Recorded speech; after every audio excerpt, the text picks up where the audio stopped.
A Aliança Nacional Libertadora, ANL, foi um partido político de massas surgido na década de 1930. Disputou com outros partidos da época um projeto de nação que resolvesse os problemas estruturais, tanto a nível socioeconômico e político. Foi um grupo engajado na luta contra o imperialismo, a favor da soberania nacional e dedicada a uma transformação radical do Brasil. Olá a todos, eu sou o professor Caliel Alves, sejam muito bem-vindos a mais um vídeo desse canal. Gostaria de agradecer a todas as pessoas que se inscrevem, comentam e também compartilham. É muito importante esse feedback para que eu possa saber, né, como é que está o desenvolvimento desse trabalho. E, por gentileza, continuem, sempre comentem, eu sempre leio os comentários, gosto muito da receptividade de vocês em relação ao conteúdo que está sendo produzido. Só queria agradecer mesmo. A ANL surgiu do encontro de poderosas correntes políticas do país. Dentre as mais destacadas estavam o tenentismo e o comunismo. Reuniu setores da classe média, sindicalistas, associações estudantis, feministas e contaram com o apoio de outros partidos políticos, como o Partido Socialista Brasileiro, PSB, e Partido Democrático Social, PDS. O tenentismo teve origem na década de 1920. Formado por oficiais de baixa patente, esse grupo militar se organizou politicamente para tomar o poder. Os tenentes, que eram a maioria desses oficiais, denunciavam a corrupção dos políticos e dos processos eleitorais, os baixos salários, os castigos físicos aplicados aos militares, a dependência econômica do país aos empréstimos internacionais e etc. Ou seja, uma gama variada de reivindicações que não estavam atreladas apenas à melhoria, das condições de trabalho dos militares, e sim a toda a sociedade brasileira. O clima de insatisfação nos quartéis eclodiu em revoltas. As primeiras de grande repercussão ocorreram em 1922, por coincidência, mesmo ano da Semana de Arte Moderna e do surgimento do Partido Comunista do Brasil, PCB. A oficialidade radicalizada pelo fechamento do clube militar, a prisão do ex-presidente da República, Marechal Hermes da Fonseca, e as repressões às manifestações populares em Pernambuco motivaram um levante militar em 5 de julho do mesmo ano. O historiador Jorge Alceno Conrad descreve o levante, abro aspas, e rompeu o chamado Levante do Forte de Copacabana, ou Revolta dos 18 do Forte, em 5 de julho de 1922, liderado justamente por Euclides da Fonseca, que era capitão e comandante dessa unidade militar.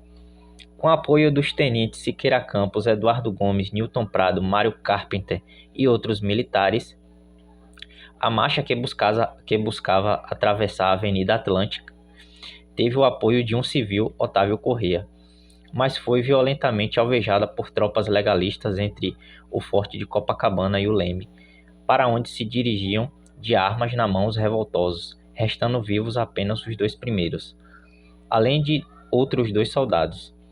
Antes mesmo da marcha, 272 militares que estavam no forte se renderam, outros mais desistiram da marcha, enquanto Euclides da Fonseca foi preso ao tentar negociar com o ministro da Guerra, o civil João Pandia Calógeras, assim como o forte foi intensamente bombardeado pela fortaleza de Santa Cruz, na Baía da Guanabara. Então a gente vê aqui que o tenentismo reunia não apenas militares, da baixa oficialidade das Forças Armadas, mas também civis.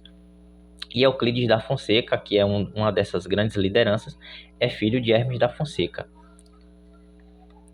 A revolta militar foi esmagada pelo governo central, mas os tenentistas não desistiram da pretensão de derrubar o governo do presidente Arthur Bernardes.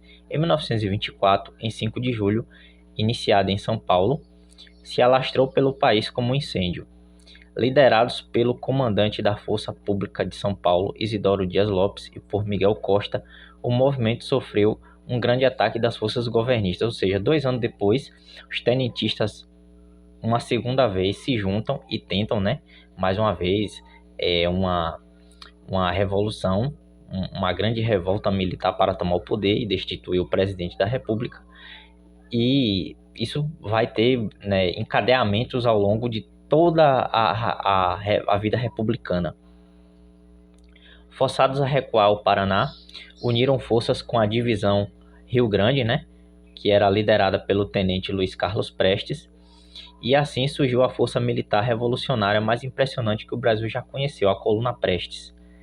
Ela juntou mais de 1.500 membros, reunindo homens e mulheres, e usando a estratégia da guerra de movimento, ou seja, táticas de guerrilha, né?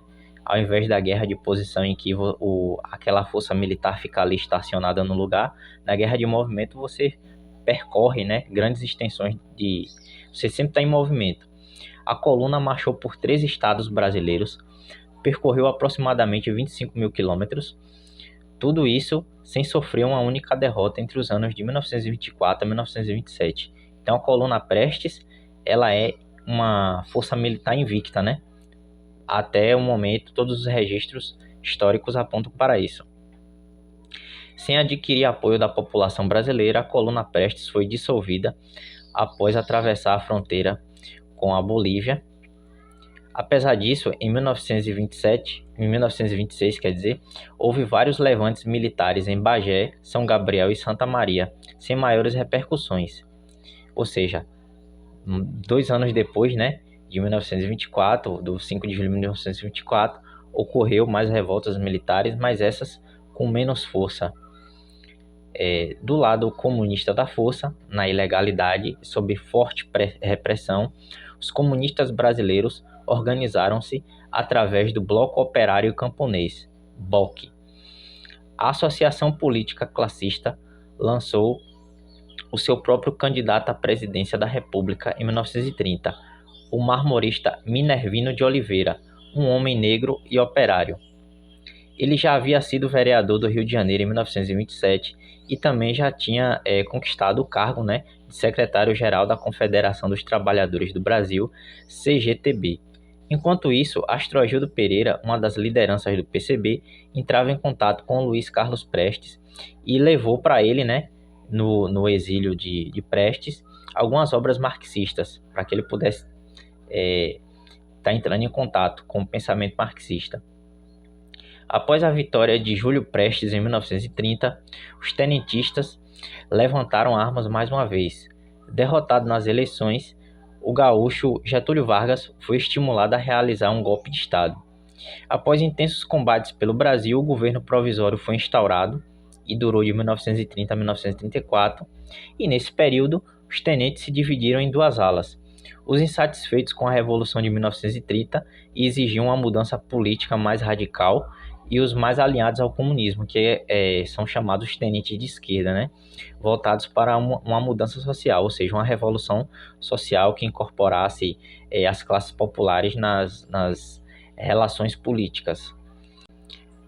Mesmo com a Constituição de 1934, as conturbações políticas oriundas da Revolta Constitucionalista de São Paulo de 1932 e as greves forçaram o governo a acentuar seus mecanismos de repressão. No início da década de 30, ocorreu muitas greves, os operários, né, os trabalhadores de modo geral, estavam muito bem organizados e eles realizavam essas greves para tentar forçar as melhores condições de trabalho, né? Foi nesse momento de agitações que surgiu a ANL. Ela era composta por um grande ajuntamento de forças políticas. Nascida em 30 de março de 1935 no Teatro João Caetano, surpreendeu a todos pela sua organização e militância política. Jorge Alceno Conrad enumera essas condições, abro aspas. De abril a início de julho, abrem-se sedes da ANL em todo o país. Já em maio, havia 1.600 núcleos da ANL, sendo que só no Distrito Federal existiam 50 mil inscritos. Amplas massas e importantes lideranças como Miguel Costa, João Mangabeira, Pedro Ernesto, Trifino Corrêa e vários outros líderes tenentistas, socialistas, liberais e comunistas aderiram ao movimento. Em maio, as inscrições chegavam a ser de 3.000 pagantes por dia. Quando a ANL passava a dirigir greves, organizar manifestações públicas, criar uniões reivindicatórias de direitos das mulheres e de trabalhadores agrícolas e, por fim, enviar caravanas ao norte e ao nordeste. A ANL chegou a atuar em 17 estados e 300 cidades e pontos populacionais, reunindo mais de 1,5 milhão de ativistas. Então a gente vê aqui que a ANL, né, ela se caracteriza, para além de um partido político, como uma grande frente ampla e muito bem organizada, com logística, com seus próprios meios de comunicação, com a capacidade de organização interna, né, e também de externa aos movimentos sociais muito grande. Luiz Carlos Prestes já havia aderido ao comunismo. Vivera em Moscou durante algum tempo e mantinha estreito contato com os membros da Internacional Comunista. Mesmo com as recusas, tentava ingressar no PCB. Prestes era uma figura de grande relevância na política nacional. Recebeu até mesmo uma proposta do próprio Vargas para liderar a Revolução de 1930, o que Prestes recusou. Aqui é necessário a gente fazer algumas análises, né? Porque, assim, os comunistas, eles, durante o período da década de 20, eles não aderiram, né, às revoltas tenentistas. Eles viam aquilo ali com uma certa desconfiança, né? Eles não tinham assim muita confiança nos tenentistas. E a recusa da entrada de Prestes no PCB era justamente por essa imagem que eles tinham, né? Eles acreditavam que Prestes era um pequeno burguês e que não podia contribuir muito, né, para a luta comunista, pelo menos naquele momento. Mas depois que Prestes entra no PCB, as coisas mudam de figura. Ele se torna uma das grandes figuras comunistas do Brasil, né, durante todo o século XX. Talvez tenha sido esse o motivo para o jovem estudante e à época comunista Carlos Lacerda sugerir que Prestes fosse o presidente de honra da ANL. Isso demarcou uma diferença de estratégias entre os aliancistas. Os objetivos comuns pela soberania nacional, o anti-imperialismo, a reforma agrária e a defesa da democracia adquiriu nuances expressas nos manifestos do partido.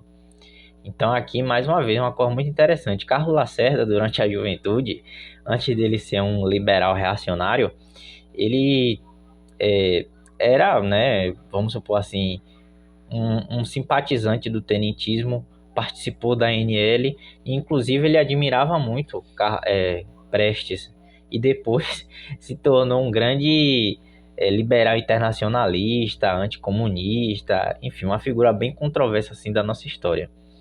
Tá gostando do vídeo até aqui, pessoal? Se inscreva no canal, curta, comente, compartilhe. Ajuda na divulgação do canal, faz com que esse conteúdo chegue a mais pessoas, desperta a curiosidade de pessoas a estudar história, conhecer um pouco mais de história, né? É importante também. Vocês também fazem parte desse processo. Se a capacidade organizativa e a captação de membros nas classes médias e nas forças armadas competia aos tenentistas, os comunistas deram o teor político da organização. O Manifesto Programa de 1935, escrito pelo presidente da ANL, Ercolino Cascardo, definiu a base das lutas do partido, o que ia em direção ao que propunha o PCB. Entretanto, o programa continha propostas abstratas, por exemplo, a reestruturação do exército, além de não estabelecer um modelo de reforma agrária. Com Prestes, o conjunto das lutas ganhou uma direção revolucionária, mas ambígua na organização. O projeto político era defendido em detrimento dos meios de realizá-lo.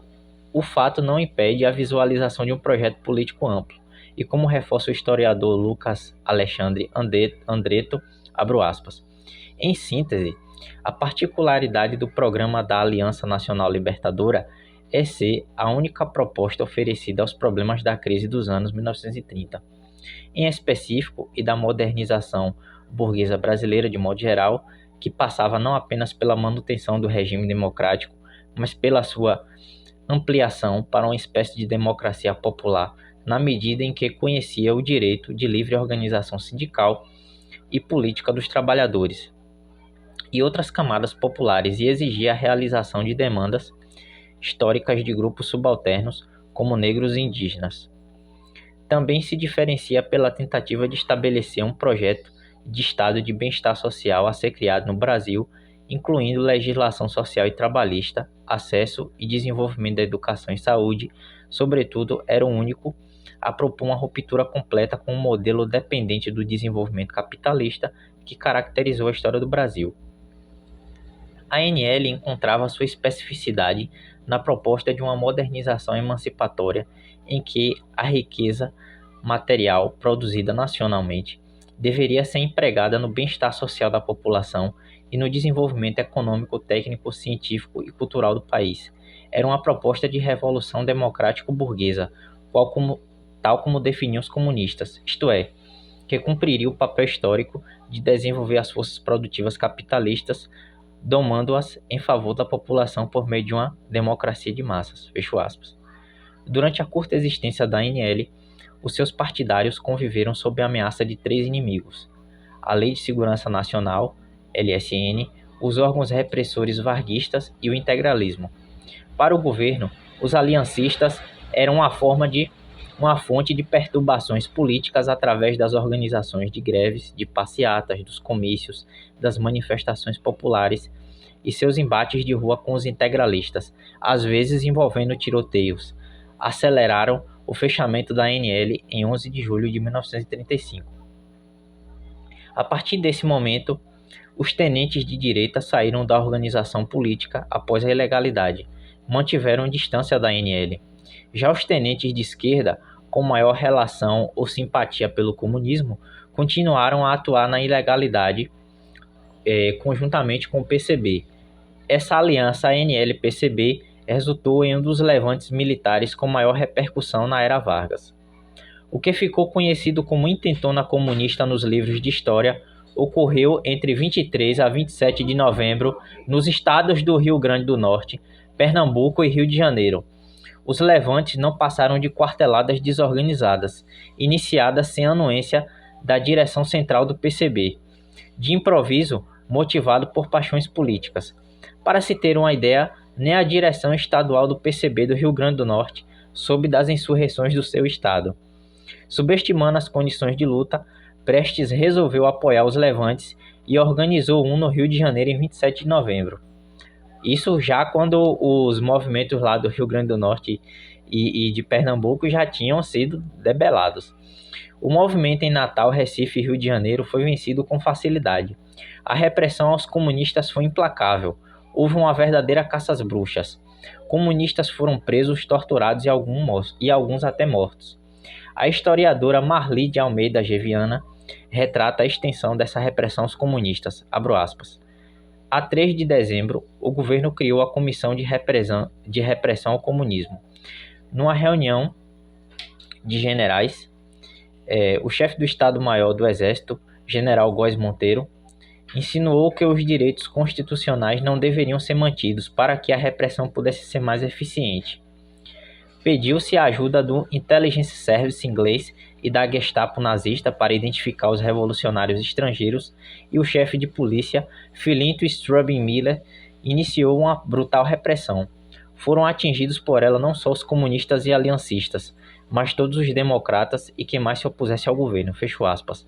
Então a gente vê aqui nessa declaração, né, da Viana, da historiadora, que o governo Vargas ele mantinha uma relação com a Alemanha nazista e também que a repressão aos comunistas ela foi praticamente uma guerra total ao comunismo no Brasil, né?